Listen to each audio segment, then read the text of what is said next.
Sí, señor. Buenos días. El día de hoy, para continuar con las tertulias, tengo el gusto de presentar al doctor Juan Esteban Muñoz, uno de los neurocirujanos jóvenes egresados de este hospital, con quien tuve el gusto de compartir y de trabajar durante los 5 años de su formación como residente, quien se destacó siempre por su gran espíritu de investigación y a quien le debemos gran parte de las publicaciones que actualmente tiene el Hospital Militar con los residentes que están en formación, porque pues él muy juicioso se dedicó a esa parte de la publicación de artículos en revistas indexadas y pues aún ya culminando sus estudios, pues fue partícipe y fue galardonado con el honor de ser el mejor residente de su promoción y el mejor investigador. Todavía siguen llegando artículos que había dejado en tintero y que estaban por publicación, y Juan sigue vinculado a la actividad académica y es algo que le quiero agradecer públicamente. Juan Esteban, bienvenido. Listo, Juan, bienvenido. No, muchas gracias, profe, por la felicitación. Pues yo siempre con sus frutos y enseñanzas, desde Re1 que le exigía a uno cada 3 meses publicar un artículo, pues eso le va haciendo mella a uno. Y bueno, ya uno, el primer artículo se demora por ahí 3 años que lo reciban, pero ya después de ese primer artículo, eso se viene todo de una. Eso ya uno puede publicar más fácil porque uno ya tiene historia, como cuando uno consigue trabajo, ya tiene como su historia académica, entonces le reciben más fácil los artículos a uno. Entonces, bueno, muchas gracias por la invitación, profe. Vamos a empezar hoy, pues, quiero pues dar a conocer pues el proyecto de grado que lo hice con el doctor José Nel Carreño, que en paz descanse. Fue uno de mis tutores en la tesis de mi graduación. Como ya sabemos, ya lleva casi un año de fallecido, casi un año, y pues nunca pudo conocer la tesis que me ayudó a publicar. Solamente el profe Luque fue que me pudo acompañar. Anteriormente él no me pudo acompañar debido a sus enfermedades. Él me dijo que estaba muy enfermo y que no podía ir. Entonces el profe Luque fue el único que conoció el trabajo de grado. Pues esta tesis se realizó, yo entré en el 2015, lo voy a contar a modo, en el primer mes, el doctor, pues uno como de Re1 no tiene ni idea dónde está parado, me va diciendo, no, es que hay que hacer un proyecto de investigación para poderse graduar en 5 años. Pues yo ni idea de qué tema. Entonces el doctor Luque, al segundo piso, donde quedaba la unidad médico-quirúrgica, que allá está una persona que sabe, pues tiene muchas muy buenas ideas. Y es el doctor José Nel Carreño. Yo llego a donde el doctor José Nel Carreño, estaba de fellow la doctora Carolina Blanco, ya la neuroanestesióloga. Pues me presenté todo, ya antes del inicio. Yo le pregunté, profe, es que tengo una tesis, necesito graduarme y pues empezar con un anteproyecto. Entonces él le surgió una idea, él me decía, mire Juana, hemorragia subaracnoidea. Y pues en este momento la unidad, en ese momento todavía estaba, o sea, estaba montando la unidad neurológica, y todo. Él decía, él tuvo una idea, él me dijo, no, mira, es que Juan, yo ya tengo mucho tiempo de experiencia, pues en la parte del grupo de intensivos y todo, tenemos la concepción de que en los casos de idea que ponerlos a hiperventilar, que eso mejora el flujo sanguíneo cerebral, porque pues usted sabe que aumentar el CO2 mejora el flujo sanguíneo. Ahí él me compartió unos artículos, pues bastantes artículos, pero hubo dos que apoyaban, que más adelante lo hablo. Y pues bueno, él me dijo, pues empiece a investigar y le damos como forma a la idea. La primera forma fue darle el título, que nos demoramos como 3 meses para dárselo, pero bueno, se llamó correlación del dióxido de carbono y la velocidad sistólica de la arteria cerebral media suragnoidea de origen espontáneo, de origen aneurismático.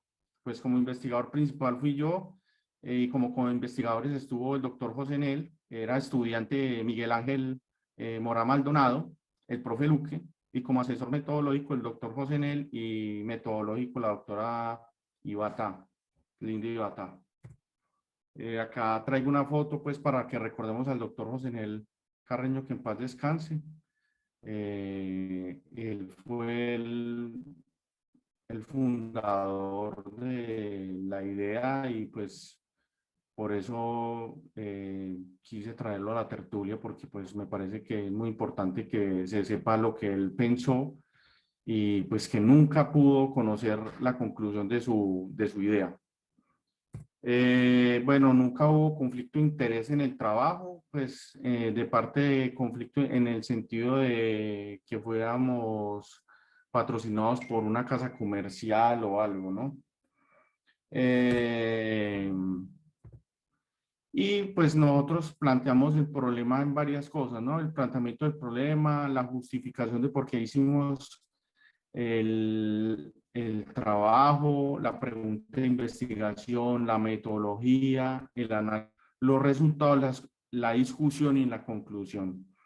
El profe José Nel solamente pudo conocer los resultados, pero nunca se pudo pues dar a conocer pues, la discusión y pues en el planteamiento del problema nosotros ¿qué vimos? Pues que la hemorragia suranoidea es una patología en la enfermedad neuroquirúrgica con más alta morbimortalidad, la patología vascular más agresiva, con una tasa de mortalidad casi del 40%, ni siquiera llegan al hospital, un 48%, un 20% se mueren en las y otro 20% se muere al mes, tiene una alta morbimortalidad, ¿cierto?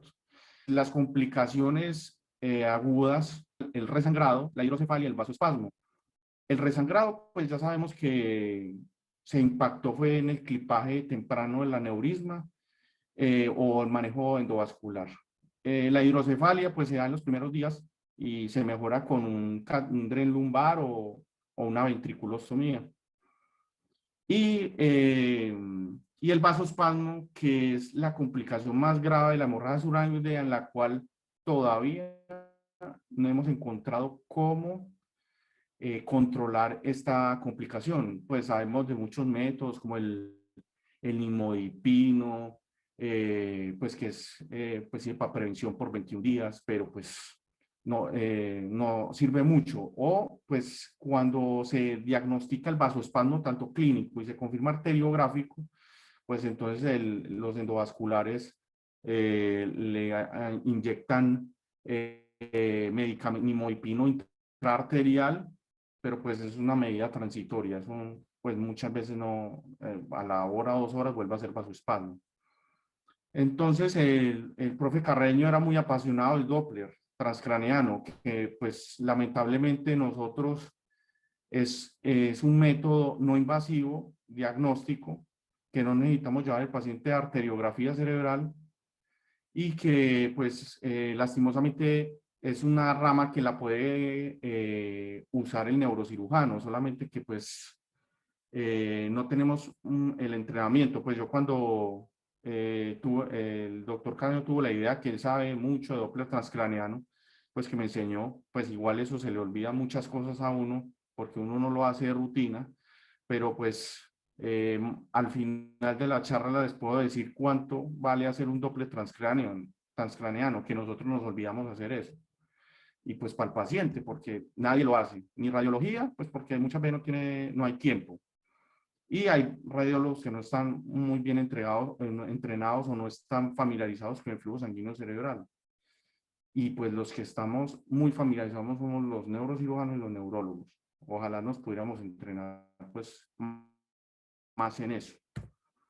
Como sabemos, entonces la fisiopatología del vasoespasmo es multifactorial, como vemos ahí, pues es de todo, o sea, porque se destruye el glóbulo rojo, se libera la hemoglobina, entonces el grupo E produce vasoespasmo, los radicales de oxígeno, la liberación de calcio intraarterial que produce vasoespasmo, otros factores neurogénicos y idiosincráticos pues del paciente, porque hay, o sea, uno puede ver que hay pacientes que hacen vasoespasmo pero no lo hacen clínico, y hay otros que sí, pues lastimosamente uno no puede predecir eso. Acá esto que traje esta diapositiva es muy importante.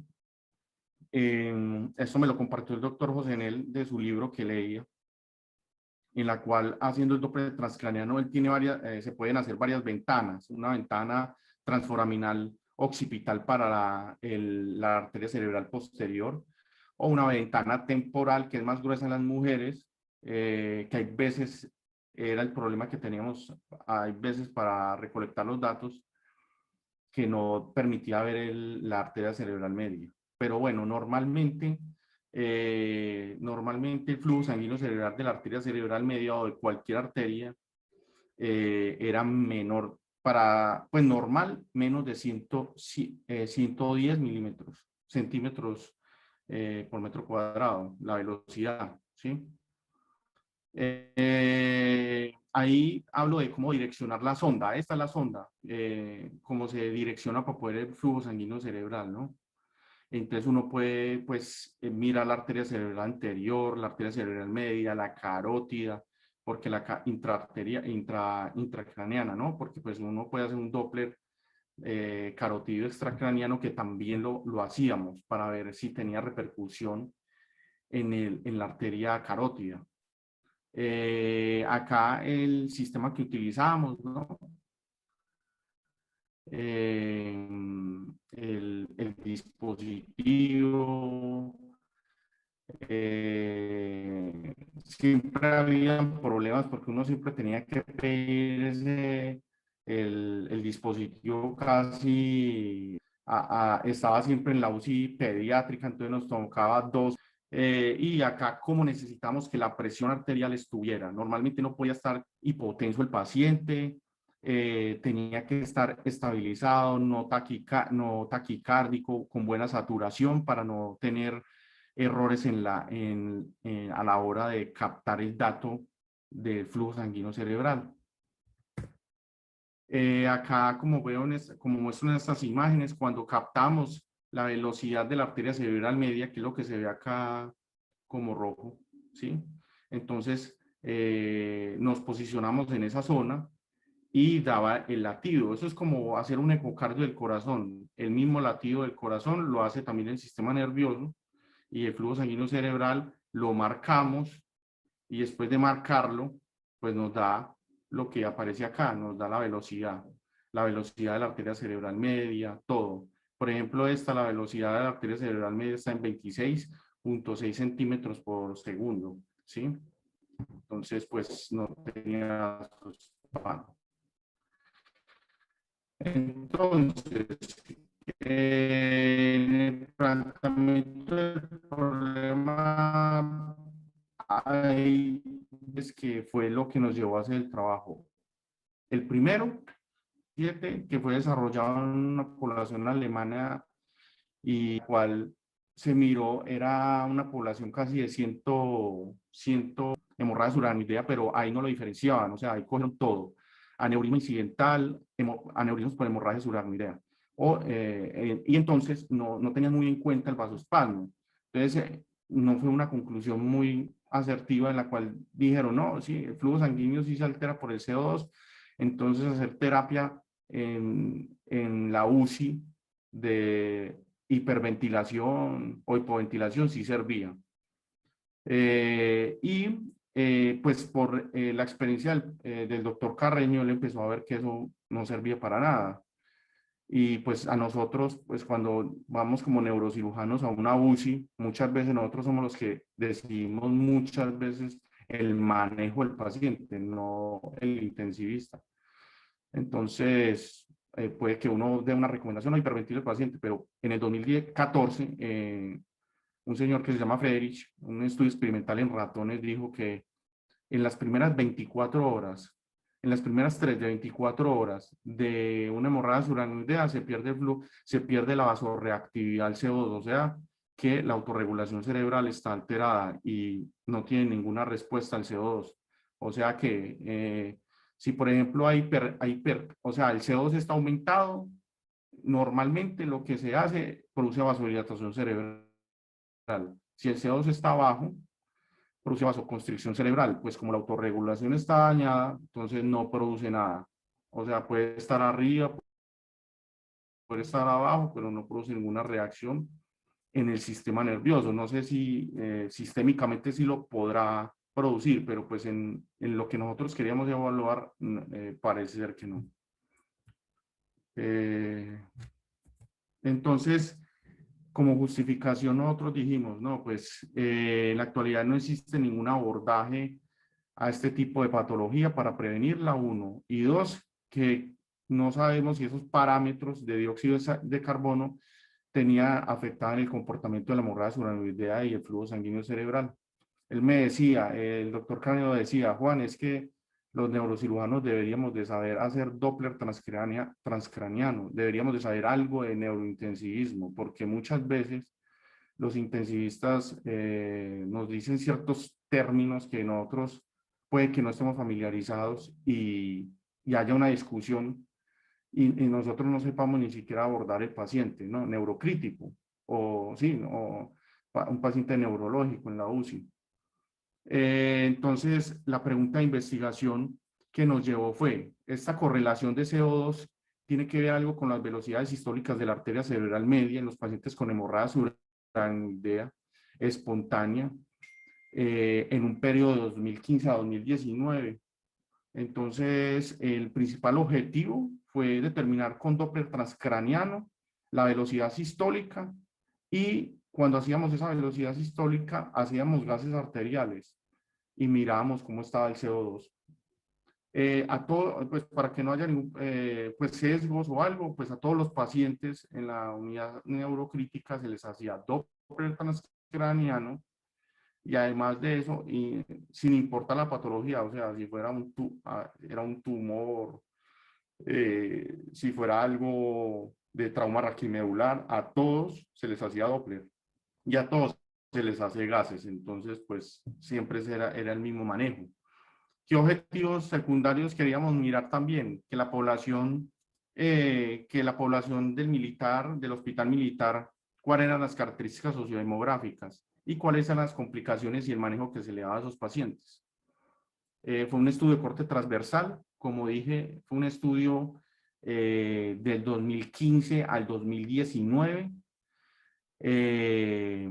La población fue todos los pacientes que se llevan por urgencias con hemorragia subaracnoidea o pacientes remitidos que estuvieran en el rango de los primeros 14 días, por lo menos, ¿sí? Y que fueran mayores de 18 años, porque pues no sabemos en la población pediátrica el comportamiento de la hemorragia subaracnoidea puede ser diferente, entonces nos enfocamos en la población adulta.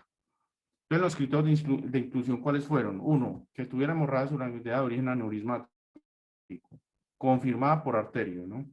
Dos, por encima de 18 años y por debajo de 85 años. Que se le haya diagnosticado el aneurisma por arteriografía cerebral.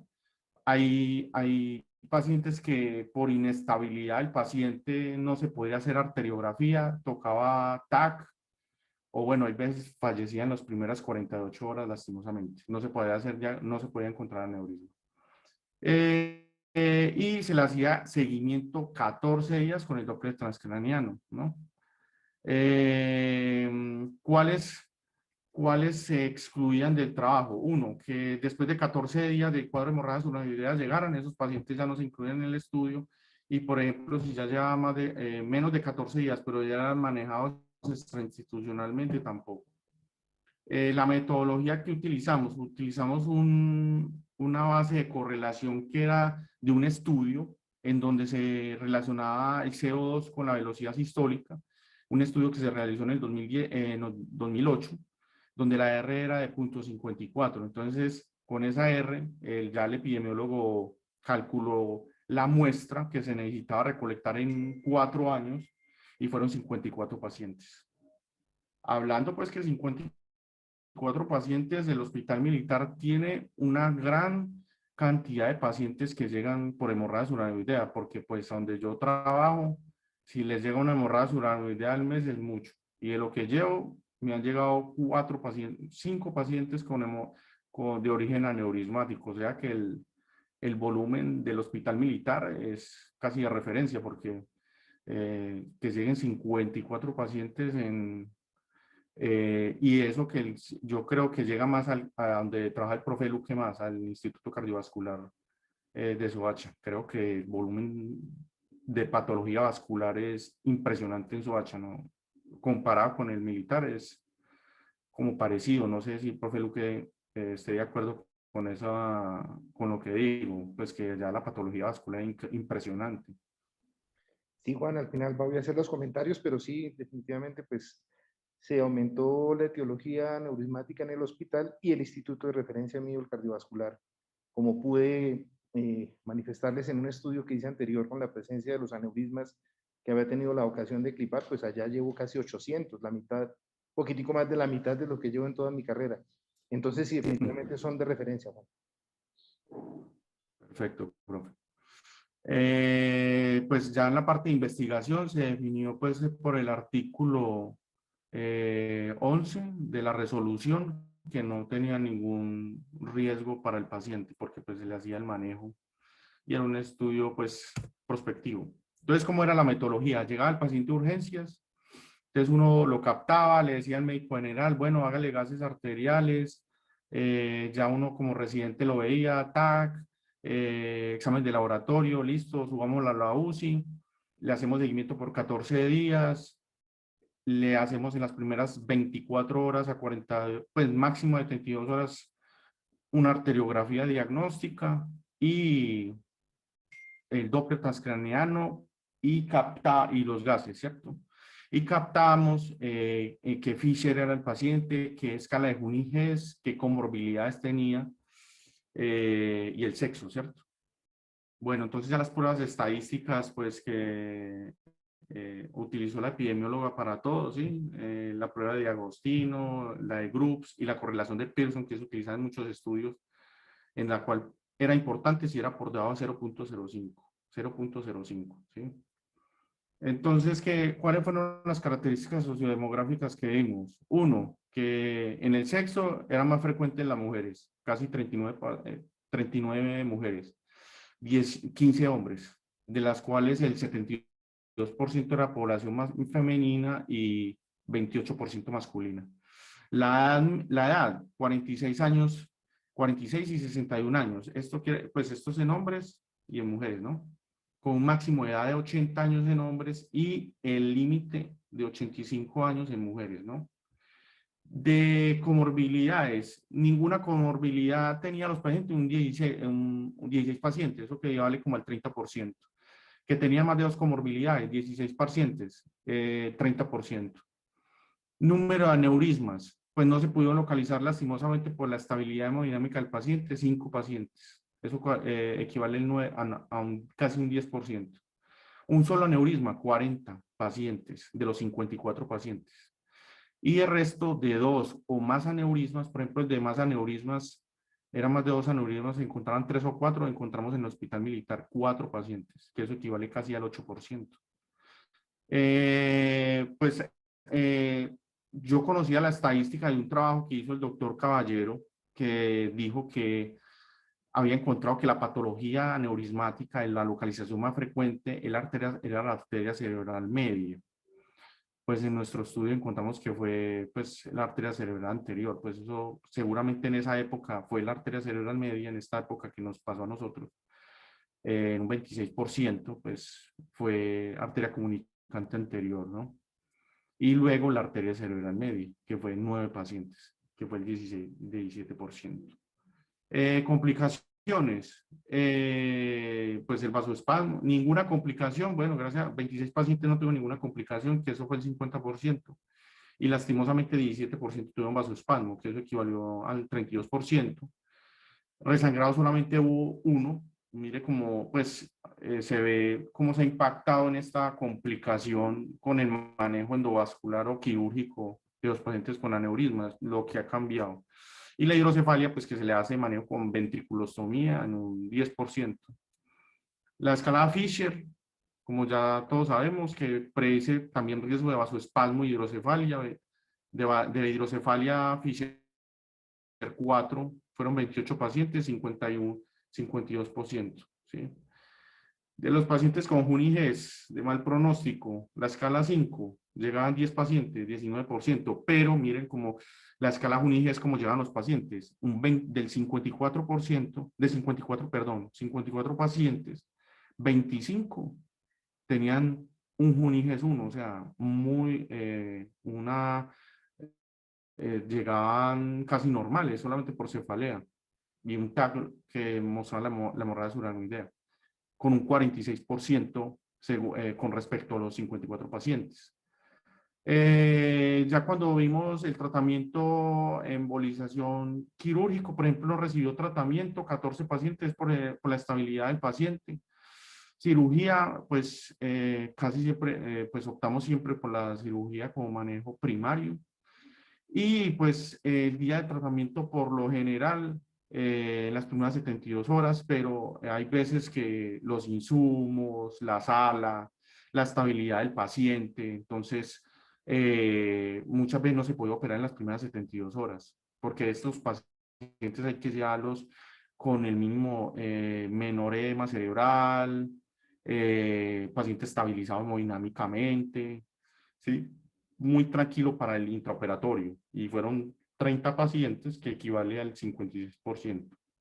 Fallecían por comorbilidades o por vasoespasmo o alguna otra patología, pues se murieron 28 pacientes, que equivale al 52%. ¿Sí? Bueno, entonces ya mirando los datos, eso lo hacíamos por cada paciente, recolectamos 14 días la velocidad sistólica y la CO2, y después de eso le hacíamos un promedio a cada paciente, ¿sí? Y eso ya lo sacamos en Excel y bueno, lo miramos al final. Por ejemplo, el nivel de CO2 que tenía el más alto que encontramos fue de 46, el mínimo 27, con una media de 36, ¿sí? De CO2. La velocidad, por ejemplo, la máxima fue de 247 en la arteria cerebral media derecha, o sea, altísimo. Y en la velocidad arteria izquierda, la cerebral media izquierda fue de 197 en los pacientes que tenían vasoespasmo. Mínimo, pues los que no tenían vasoespasmo, 34 de velocidad y 33 en la derecha, y en la izquierda 33. Bueno, ya entonces ya nos acercamos a las dos tablas finales, tres tablas finales, en las cuales ya hablamos como de la correlación, de la comparación de grupos que les dio vasoespasmo y no vasoespasmo.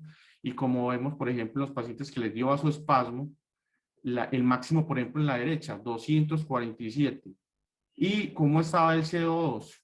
45.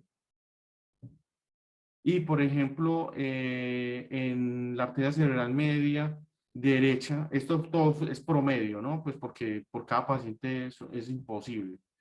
Y arteria cerebral media izquierda, por ejemplo, el mínimo fue en los pacientes con no vasoespasmo fue 112, 110. Y lo mínimo es de 27. Entonces, y lo máximo de 46. Todos estos datos fueron extraídos tanto del grupo de vasoespasmo como no vasoespasmo. Como vemos, la velocidad es altísima en los pacientes con vasoespasmo cerebral, 247 de máximo y 197 en la izquierda.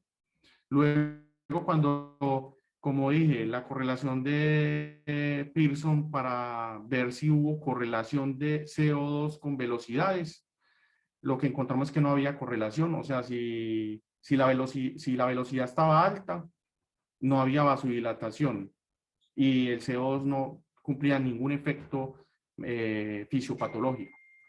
Pero, por ejemplo, en esta correlación que ustedes ven acá, pues cuando había en la arteria cerebral media derecha vasoespasmo, en la izquierda también. Entonces, eso es importante tenerlo en cuenta, que muchas veces creemos que solamente hay vasoespasmo en el sitio del clipaje, la embolización, ¿cierto?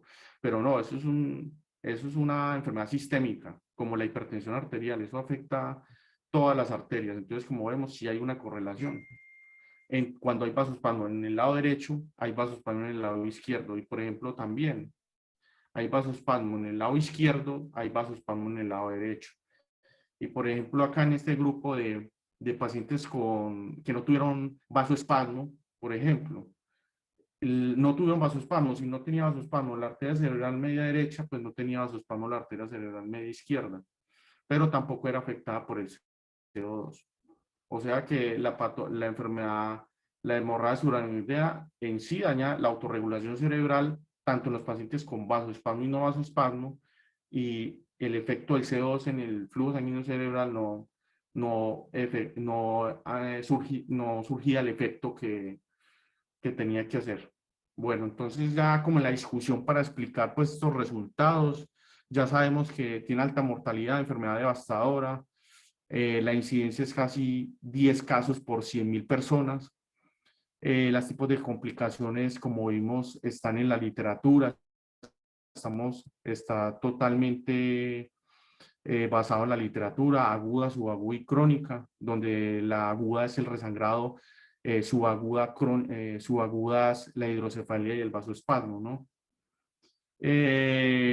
Como vemos, el Doppler, o sea, es que nosotros muchas veces necesitamos hacer arteriografía para confirmar la clínica de un vasoespasmo y pues el paciente muchas veces está inestable y pues no necesariamente uno tiene que hacer arterio, pues uno puede hacer un Doppler transcraniano y mira la velocidad de la arteria cerebral media. Por ejemplo, cuando hay una velocidad mayor de 200 centímetros por segundo, pues el paciente tiene alto riesgo de una isquemia cerebral en los estudios. Entonces, por ejemplo, los pacientes que encontramos en nuestro estudio de 247, ese paciente tenía una isquemia cerebral, tenía mucho riesgo de esos pacientes con isquemia cerebral, que se haya infartado alguna parte del cerebro.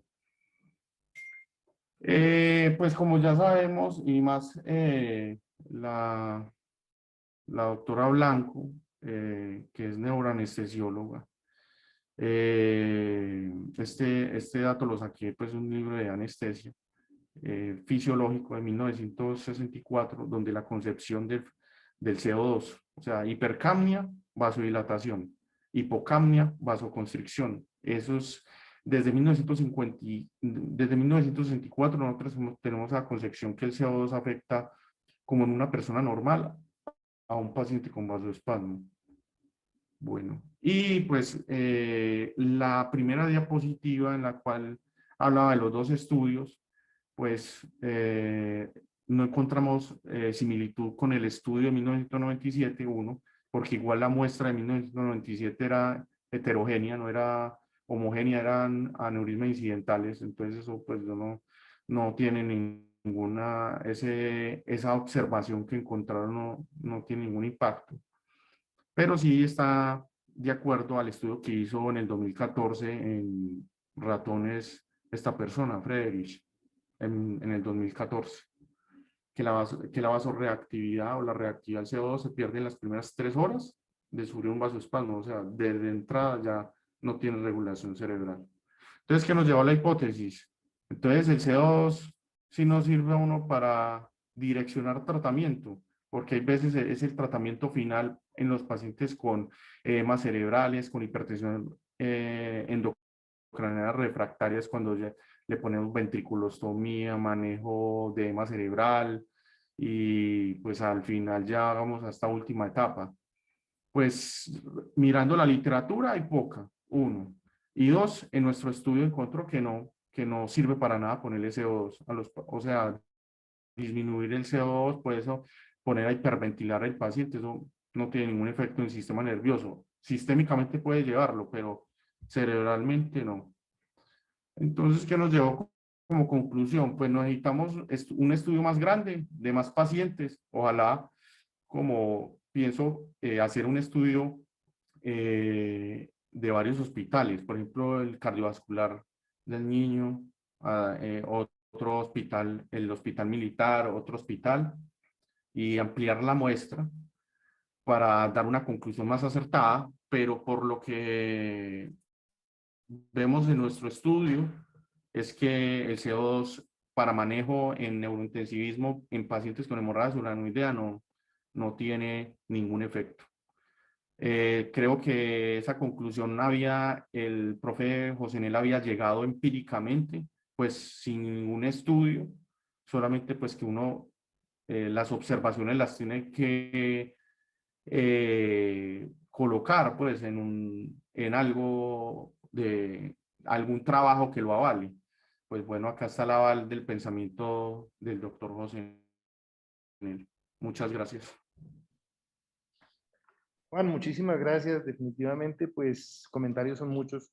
Antes que nada, darle las gracias, Juan, porque pues indudablemente sé de su tiempo y sus ocupaciones, querer compartir con nosotros su tesis. Y a mí especialmente me toca varias fibras. La primera es que pues para nadie es un secreto que José Nel fue un gran amigo mío, una persona con la que tuve la fortuna de compartir mucho en el neurointensivismo y especialmente en el cuidado de los pacientes.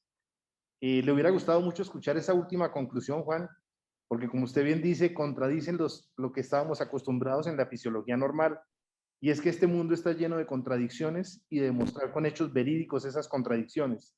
No es por caprichos, sino con estudios científicos.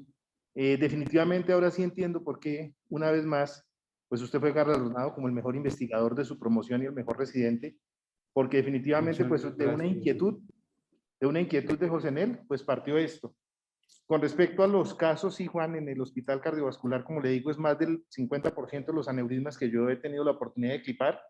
Curiosamente, el estudio de Alberto muestra que en la población general, tanto en la población de la Samaritana como en la población del hospital militar y la población del hospital cardiovascular, pues es el aneurisma de la cerebral media al que más se le hacen arteriografías.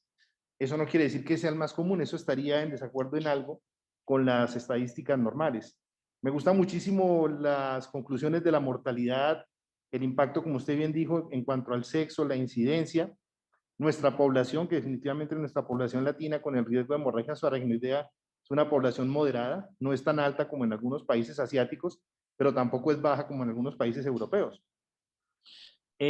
También me gusta, Juan, porque de aquí se desprenden muchas hipótesis que a nosotros nos va mejor cuando operamos estos pacientes antes de 72 horas, con todas las limitaciones que podemos tener, que existe un vacío grandísimo en el neurointensivismo y que, como usted bien dice, debemos ser partícipes, porque no todo lo que nos cuentan en las unidades de cuidado intensivo son ciertas, son medidas ciertas, y muchas veces estamos en contradicciones que se deben debatir y se deben demostrar con trabajos tan profesionales como estos, Juan. Yo, pues solamente me resta es darle gracias, darle la participación a muchas personas en el auditorio que además de quererlos saludar, pues seguramente tendrán sus opiniones, Juan. Muchas gracias. No, muchas gracias, profe, por sus palabras. Pues bueno, es una idea que partió con el profe Josénel y pues sí quise traerlo porque pues que no se conozca su trabajo y su pensamiento. Él era muy dedicado a los pacientes neuroquirúrgicos, pues yo que roté iba ahí a recolectar los datos y todo, cómo hacía las historias clínicas, el contacto que tuve con él pues era súper dedicado y pues quería traer eso para que no se olvide eso y que nosotros como neurocirujanos no olvidemos el neurointensivismo uno, porque no solamente es pues muy bueno, nosotros operamos muy bien, pero pues yo ya he tenido la experiencia y muchas veces lo que usted decía, profe, que uno, bueno, una elegancia de cirugía y en el posoperatorio, chao, se fue el paciente a las 48 horas. Y nosotros no tenemos ningún impacto en ellos en el posoperatorio, o sea, no brindando ninguna idea al intensivista, uno. Y dos, sí invito, profe, que nos entrenemos en Doppler, es que eso nadie lo hace. Ah, bueno, y sí quería decir, profe, uno por Doppler transcraneano, pues en dinero, solamente hacer un Doppler vale 100.000 pesos, imagínense. Pues yo eso ni lo tenía ni idea, yo porque lo averigüé uno mirando, cacharreando. Entonces, imagínese, Sí, claro, Juan. Motivar también a la estas factura, generaciones futuras si alguien quiere sí, continuar con ese claro. trabajo. No sé si el No doctor sé, Vargas tiene profe, algún comentario. Señor. qué opine la doctora Blanco, que es la neuroanestesióloga que la invitamos, que en esa época, cuando le surgió la idea, estaba de fellow, me acuerdo mucho. No sé si está la doctora Blanco en el auditorio, Juan. ¿Sí está? Bueno, Doctora Sí, sí Blanco, estoy, doctor. ¿Cómo está? Buenos bienvenida. días. Discúlpeme, doctora, es que no la tengo identificada. Carolina con K, sí, señora, bienvenida, Sí, doctora. señor. Sí, Bueno, señora. muchas gracias, Juanes. Muchísimas gracias. Qué trabajo tan interesante y realmente, como sabemos, cuando uno objetiva los resultados es mucho más fácil poder hacer conclusiones y poder llevar a cabo el manejo de los pacientes neurocríticos. Yo, pues, estuve con el doctor Carreño manejando los pacientes del servicio de neurocirugía por varios años y realmente la experiencia fue bastante enriquecedora en todos los aspectos. En cuanto al Doppler, realmente lo que dice Juanes, todos deberíamos estar entrenados en poder hacer Doppler para nuestros pacientes. Es una herramienta que no requiere transporte del paciente, se hace en la cabecera del paciente, no se expone a medio de contraste, no hay que trasladarlo con todos los equipos y los aparatos que puede tener un paciente neurocrítico.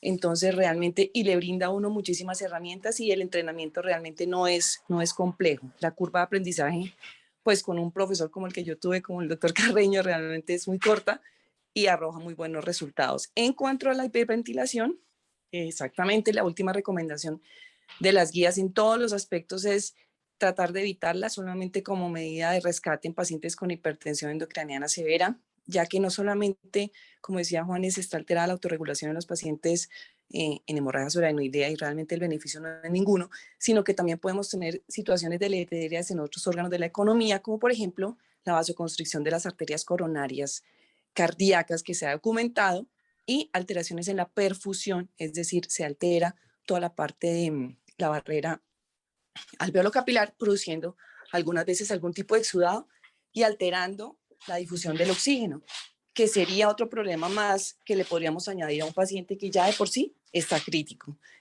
Entonces, muchísimas gracias, Juanes, qué linda charla, qué buena conferencia y qué buen trabajo de investigación. Muchas gracias. muchas gracias, profe, sí, muchas gracias. Quería que estuviera para que conociera el trabajo del profe José en él cuando le enseñaba a usted el Doppler y todo, que nos enseñaba, pues porque yo también iba a recolectar datos y hacerlos. Buenos Bueno, días, Fernando, buenos días. profe, ¿cómo está? Juan Esteban. Oiga, felicitaciones. Realmente, como lo dijo la doctora Carolina Blanco, un trabajo muy interesante, con una metodología científica muy buena, con una idea excelente. De verdad que a uno le parecía que el trabajo era como muy utópico lo que se iba a hacer cuando lo nombraron allá en el hospital, pero los resultados me parecen excelentes. No sé si ya lo mandó para publicación en alguna revista indexada, pero me parece que Eh, tiene los niveles para... Muchas gracias, profe. Sí, muchas gracias por sus palabras. Ya lo envié a una revista, que es yo ya publicó en esa revista, Indian Journal of Neurosurgery de editorial Tienme, que es muy buena revista. Estoy esperando, ya lo envié. Es esperar que lo acepten o no sé, que lo rechacen, no sé, pero pues ahí estamos, sino que eso es Bueno, lento.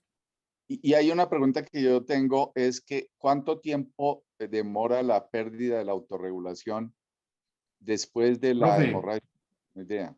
21 días, lo que se demora lo del nimoipino, o sea, 21 días, es lo que está documentado. Ya después de eso, el paciente recupera la reactividad al CO2, o sea, los 21 días del vasoespasmo. Ah, bueno. En Bueno, teoría, pues normalmente habría que hacer un estudio, profe, muy buena pregunta. Habría que hacer un estudio después de los 21 días, que eso nunca se ha hecho.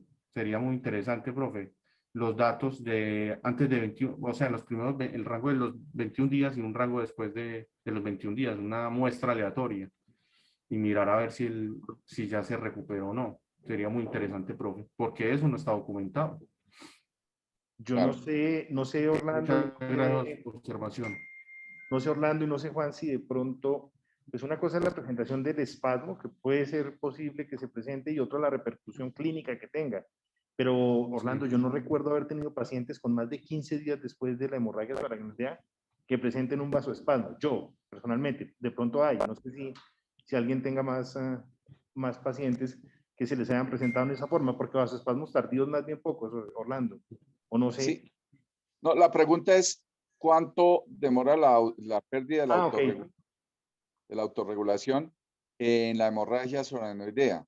Porque ya nos aclaró ahí que efectivamente la autorregulación se pierde, que la hipercapnia no va a producir vasodilatación ni la hipocapnia va a producir vasoconstricción en el paciente con hemorragia subaracnoidea. Y entonces, ¿cuánto tiempo duraría? Y porque no estaría relacionada pues con el vasoespasmo.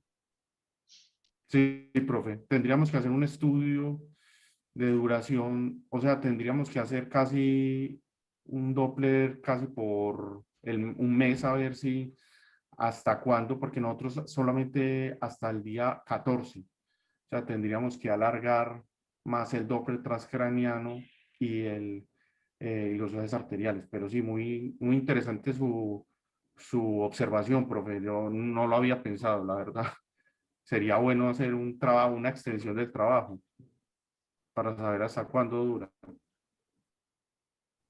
Bueno, gracias, Juan Esteban. Excelente trabajo nuevamente. Muchas gracias, profe. Un abrazo Es- y que se cuide mucho del COVID.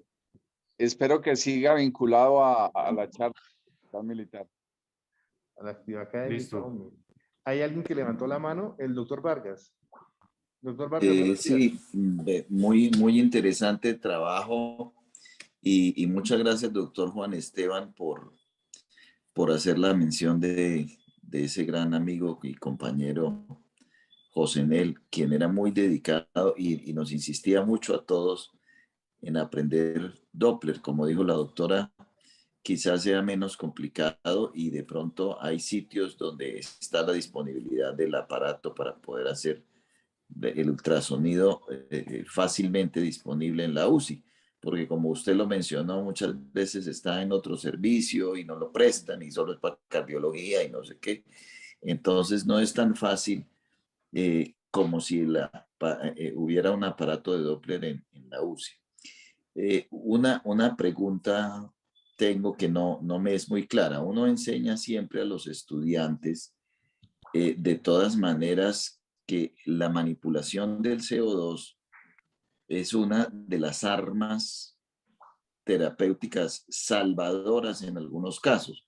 Como dijo la doctora, en todos los protocolos hoy en día hay que evitar la hiperventilación porque puede ocasionar disminución severa del flujo y obviamente eso es deleterio, pero en muchos casos es salvador y uno observa que eso funciona. Es decir, cuando uno hiperventila, evidentemente, si está midiendo la PIC, disminuye la presión intracraneana.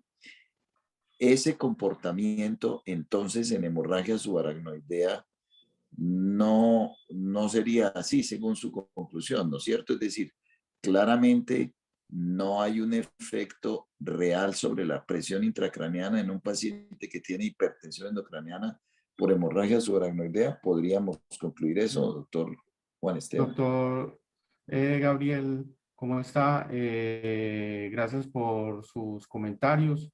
Pues los pacientes con hemorragia subaracnoidea, ese comportamiento no se da. El tipo de vasos, nosotros con el doctor Carreño analizamos el vasoespasmo secundario a trauma, o sea, hemorragia subaracnoidea secundario a trauma y y el de hemorragia subaracnoidea, y es totalmente diferente la fisiopatología y el mecanismo de acción. Solamente sería en la población con hemorragia subaracnoidea de origen aneurismático que no funciona el CO2, según nuestra conclusión.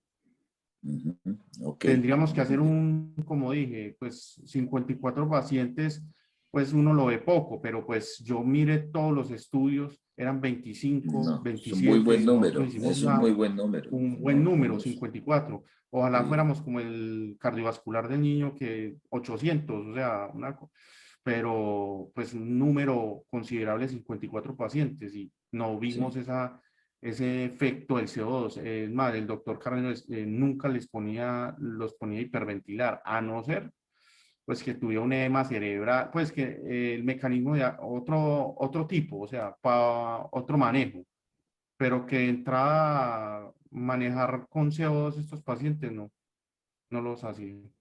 Ya. Es más, maneja a los pacientes de hemorragia suranoidea con albúmina. Yo porque no puse eso, no puse eso en el estudio. El doctor Carreño les pone albúmina según un estudio que se hizo, lo ponía a 1.25 gramos por kilo por 7 días para la prevención de vasoespasmo, porque la albúmina actúa como moduladora.